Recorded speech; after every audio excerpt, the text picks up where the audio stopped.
Hi, it's Mrs. Shockley, and today we're going to be reading actually chapters 4 and 5 from our book Ghost Town at Sundown, written by Mary Pope Osborne. Um, Before we do that, though, let's do a quick recap of what happened in chapter 3, which was called Player Piano. So if you remember, Jack and Annie heard piano music, and they found out it was coming from a piano in the hotel. And they got a little scared, but then they realized that electricity could power the piano. But then Annie realized that there was no electricity, so it was probably a ghost. So they ran out of the hotel and they saw dust and heard the hooves of horses coming down the road. And so they quick had to hide in barrels. And it was 3 cowboys and a bunch of horses. And it was so dusty that Jack was trying so hard not to sneeze, but he did. And luckily, the cowboys didn't hear Jack. Well, they heard Jack sneeze, but they didn't figure out it was from him. They thought it was from this crazy red horse with black hair and a white star above its head. Or, I mean, between its eyes, on its head. And the cowboys said that they were going to sell that horse. And that horse just was acting wild because it missed its baby horse. So the cowboys left, and Annie and Jack saw a baby horse that looked just like that red horse coming up down the road of the town. So chapter 4 is called Hands Up. But before we do that, we need to talk about our card that we're going to be thinking about today, and that's making an inference.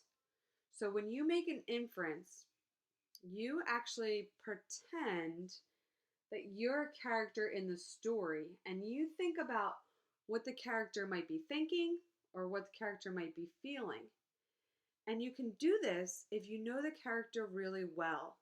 Maybe you remember what they thought or felt in the beginning of the book, or maybe you remember what they thought or felt in another book that we read that they were in. So it says over here, what does blank know and what is blank thinking? So in this story, the kids are thinking about what Little Red Riding Hood is thinking as she walks to her grandma's house. But today, we're going to be reading from our Jack and Annie book, our Magic Treehouse book. So I want you to think about what the characters are thinking or what they know. Could be Annie, could be Jack, or it could be a new character that we meet in chapter 4 or chapter 5. Okay, let's get to reading and let's get to making some inferences. Chapter 4, Hands Up! It's the colt, said Annie. He's looking for his mother. She ran toward the wild-eyed little horse. Wait, called Jack. Oh, brother. He pulled the book out of his pack. He found a chapter titled Horses of the Wild West. He started reading. At the end of the 1800s, over 1 million wild horses, called mustangs, wandered the West. These tough, fast horses were descendants of runaway Spanish horses. Mustang herders captured them and sold them to ranchers. Breaking a wild Mustang took great skill. Jack turned the page. There was a picture of a herd of horses. 2 of them even looked like the beautiful mare and her colt. So a mare is the mom horse and a colt is the baby horse. And Jack sees a picture in his book that looks like the 2 horses that they just saw. Hey, Annie, Jack called. You should see this picture. Annie didn't answer. Jack looked up. Annie was trying to get close to the young Mustang, but he kept darting away. Watch it! He's wild, said Jack. Annie was speaking softly to the colt. She slowly reached out and grabbed the end of his rope. Still talking to him, she led him to a broad wooden post. Stop it! Don't do anything, said Jack. He flipped the pages of his book. He found a section called How to Treat a Horse. The basic rules on how to treat a horse are simple. A soft hand, a firm voice, and a sunny attitude, praise, and reward. I've got the rules, shouted Jack. Don't do anything before I write them down. Jack pulled out his notebook and a pencil. He wrote, "Horse rules. Soft hand, firm voice, sunny attitude, praise and reward."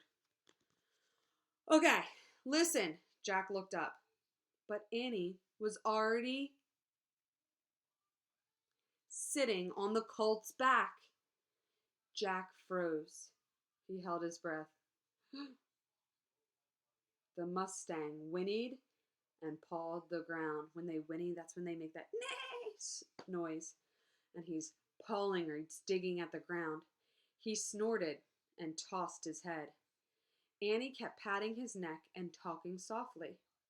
Finally, the young horse grew still. Annie smiled at Jack. "I named him Sunset," she said. Jack let out his breath. "Let's go," said Annie. "We have to take him to his mom." "Are you nuts?" said Jack. "We have to solve our riddle. It'll be dark soon."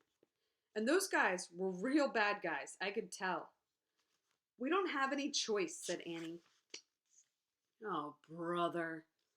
Jack knew she wouldn't change her mind. "Let's see what the book says." He read more about mustangs. Wild mustangs live together in families.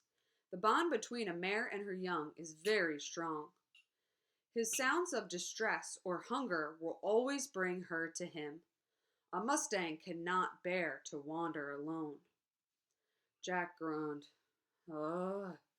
He looked at the sunset. The young mustang did have a sad look in his eyes. "Okay, we'll make a plan," he said. "But first, I have to get out of these boots." Jack grabbed one of the boots and pulled. "Hurry," said Annie. "I can't even think in these things," said Jack. He huffed and puffed and pulled. Then a deep voice stopped him cold. "Hands up, or I'll shoot." Jack let go of his boot. He raised his hands in the air. So did Annie. A cowboy rode out of an alley. His face was bony and tanned. He was riding a gray horse and pointing a 6-shooter. "I reckon you're the smallest horse thieves I've ever come across," he said. The end. But we get to keep reading. Okay, so they've encountered a cowboy, and in chapter 5, the name of the chapter is called Slim. "We're not horse thieves," said Annie. "Well then, what are you doing with my horse here?" he said. "Some bad guys came through town with his mother," said Annie. "They left him behind because he was too slow." "Yep, must be the rustlers that stole my last 5 mustangs," the cowboy said. "Who are you?" said Jack.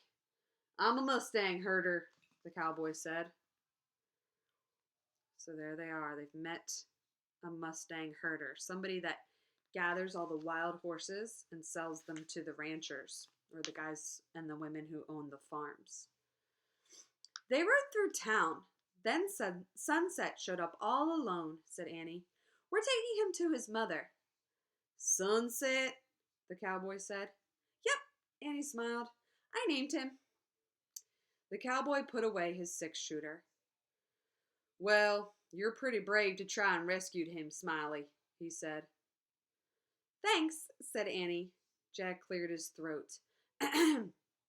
Mustang needs his family," he said. "The bond between a mare and her young is very strong." The cowboy looked at Jack. "Whoa, you're pretty smart to know that, Shorty." "Shorty?" said Jack. "Every cowpoke's got to have a nickname," said the cowboy. "What's yours?" said Annie.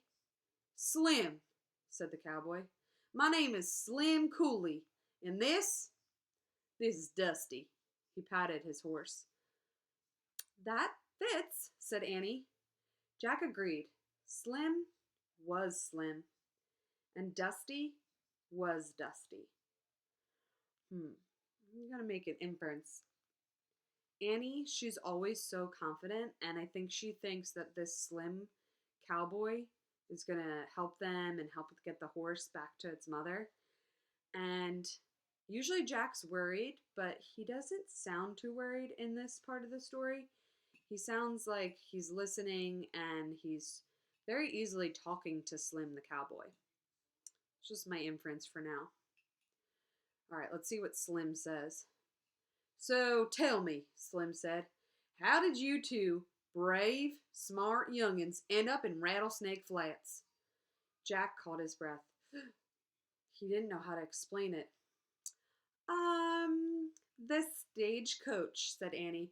We begged the driver to let us off, but I think we made a mistake. Slim looked around. I'll say, he said. When the next stage comes through, we're leaving, said Annie. I see, said Slim. Well, I'm going to take my colt now and find those rustlers. You didn't hear where they were headed, did you? They said they were going to camp over the rise, said Jack. Must be over yonder, said Slim. He looked at a low rise in the distance.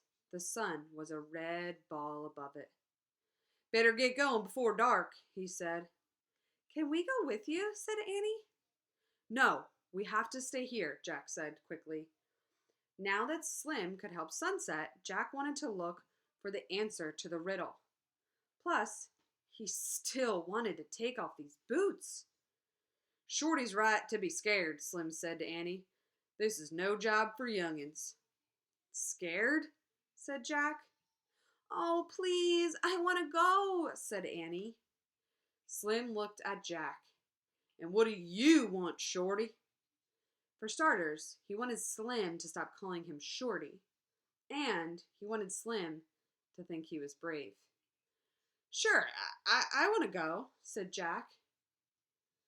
What about your stagecoach? Said Slim. It's not coming until tomorrow, Annie said quickly. Well, Slim scratched his chin. I reckon I could use some brave, smart help, but you have to do everything I say. We will, said Annie. Can I ride Sunset? I wouldn't say yes to many kids, Smiley, but you seem to have a knack with horses, said Slim. Now hang on tight to his mane. I'll just pull him along behind me. Slim slipped the rope off the post. Then he held his hand out to Jack. Put your foot in the stirrup, Shorty, and grab my hand, said Slim. Jack did as Slim said. Slim pulled him onto the front of his saddle. Jack held onto the saddle horn. Sit tight, said Slim. It's not far.